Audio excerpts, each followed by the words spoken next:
Topic today is mastering emotional intelligence. And before I get started, one thing that I've always looked at through my 20 years career in accounting, finance, FP&A, and financial leadership was one of the biggest differentiators between like a good leader and a great leader is definitely having high EQ.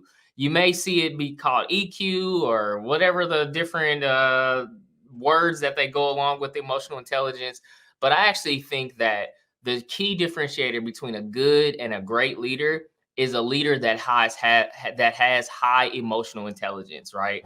So that is first thing I want to jump into is when you look at emotional intelligence versus IQ in finance.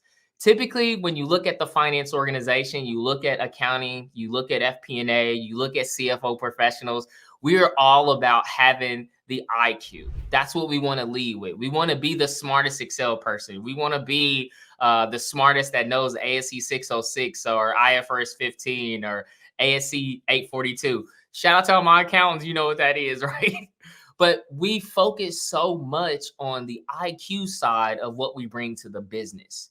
And for me, one of the biggest things that you can have in a finance team, particularly when we work with small SMB organizations, is having that high tolerance of emotional intelligence. And before I jump into it, I want to share a quick story about having high emotional intelligence inside of a finance team and how that can be advantageous for you. So, when I moved from being an individual contributor to being a leader, and this was my first time, I was at a software company.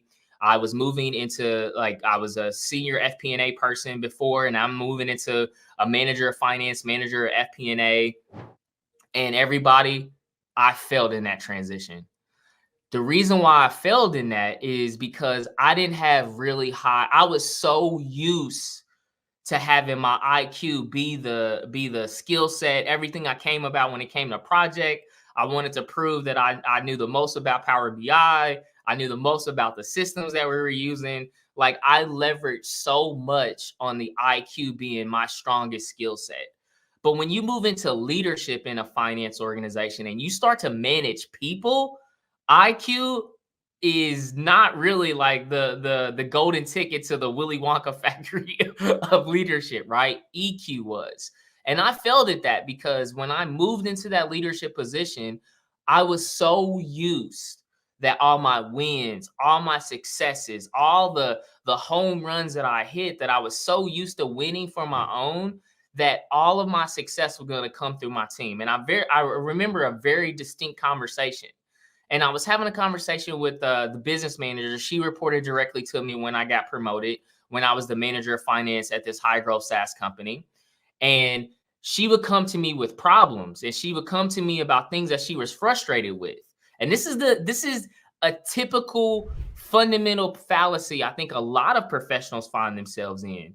But she would come to me with problems, and I would always think as a leader, I had to provide every solution, right? So she would come to me and say, man, I'm having trouble with Paylocity. Like some of our tax coding, it's taking me a long time to like really understand the payroll process. It could be a lot more efficient. So immediately, as a new leader, my mind went into solutioning mode, right? My mind went into providing her solutions. How can we jump on a call? How can we do this? How can we do that? What are some remedies? Like I went into damage control. And I remembered conversations, and she sat me down one day. She says, Chris, it's not about the nail. And she said that to me, and I was like, I had no idea what she was talking about. I was like, what do you mean? She says, Chris, a lot of times when we sit in our one-on-ones, when I'm talking with you, I'm not actually looking for solutions and recommendations. I know how to do that.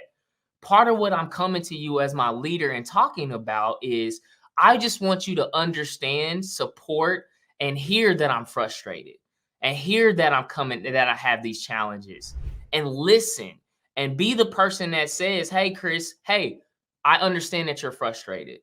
And I understand so like that was a critical point in my career where I failed in that because I didn't listen, but more so than anything, I didn't listen to the emotion side of it, right? I was supportive in terms of solutions, but I was not supportive in terms of service.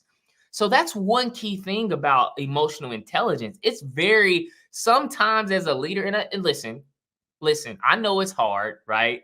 You're looking at it and your brain starts to spin. I find myself all the time when I get situations or somebody's frustrated or somebody's angry or somebody's dealing with some challenge, you automatically go into that solutioning mode, right?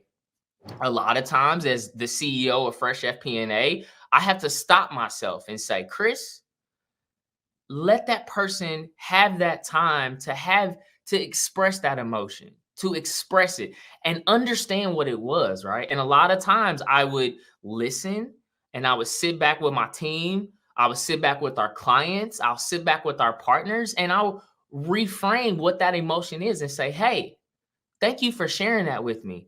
You seem to be frustrated. Is that a fair assessment? They're like, yes.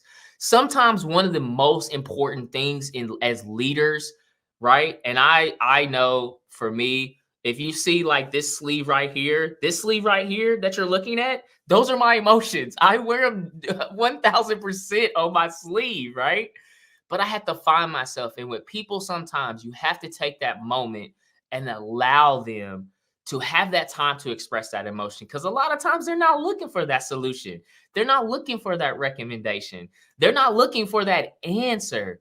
They're looking for that audience to say, I'm experiencing an emotion, and you, as my leader, you, as my teammate, you, as my partner, you, as a business owner, they want to have that opportunity to express that emotion. So that's one of the first takeaways I want to talk about when you're looking at that EQ versus IQ in finance, right? And I know how difficult that transition is. Like I just said, I just shared a story with you where I failed at it. But again, getting back to what I mentioned earlier, that is one key differentiator that makes a great leader.